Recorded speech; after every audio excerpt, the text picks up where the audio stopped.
So we've just 3 months gone deep dive into AI. I found it's wired to be super helpful, but quality gate is like stuff that comes out of it without a human, right, checking it. We have really struggled with how do you get it to produce quality. It'll be verbose and it'll create a lot of stuff, but how do you keep the quality high? That's been our biggest challenge. Two things. The AI can do anything you show it how you like. Most people don't give it any training data. If you say, here is what I want, and here's 15 examples of it, it'll get you there. So most people don't have the training data. We'll talk about that tomorrow when we talk about building agents. But if you have the opportunity to save the data, save the data. So for example, in your businesses, I would just encourage you to get everybody to record everything. All meetings, all information, all Zoom calls, all everything. Just start recording. Even if you don't know what to do with fucking recordings, record. Because that becomes the data that you then use to feed the machine. The machine will get more intelligent. You can't go back and record a call you didn't have. The good news is you really only need about 90 days worth of data to give it enough information for it to be that. So data is the first thing, okay? Second, you need to be able to give it the tools, and that's, most people think chat is AI. Chat is not AI. There's things called skills.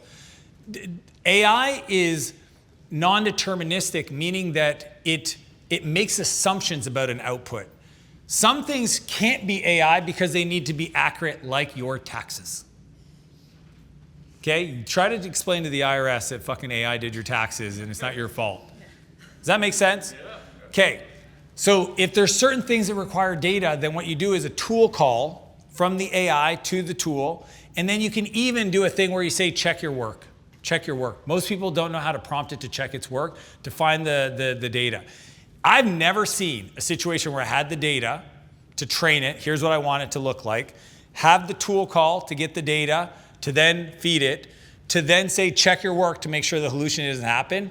And then there's a third thing I'll throw in there, it's called an eval, an evaluation. This is a little tech nerd thing, but an eval is making sure that what you expected is what you got, using the data so that you can see if the model actually can do what it does, okay? That's a little too technical for this room. Anyways, do the first two, okay? Do the data, you need to have examples, and then you need to make sure that you tell it to check its work or connect to the data source, because it's not great at math, it's getting better.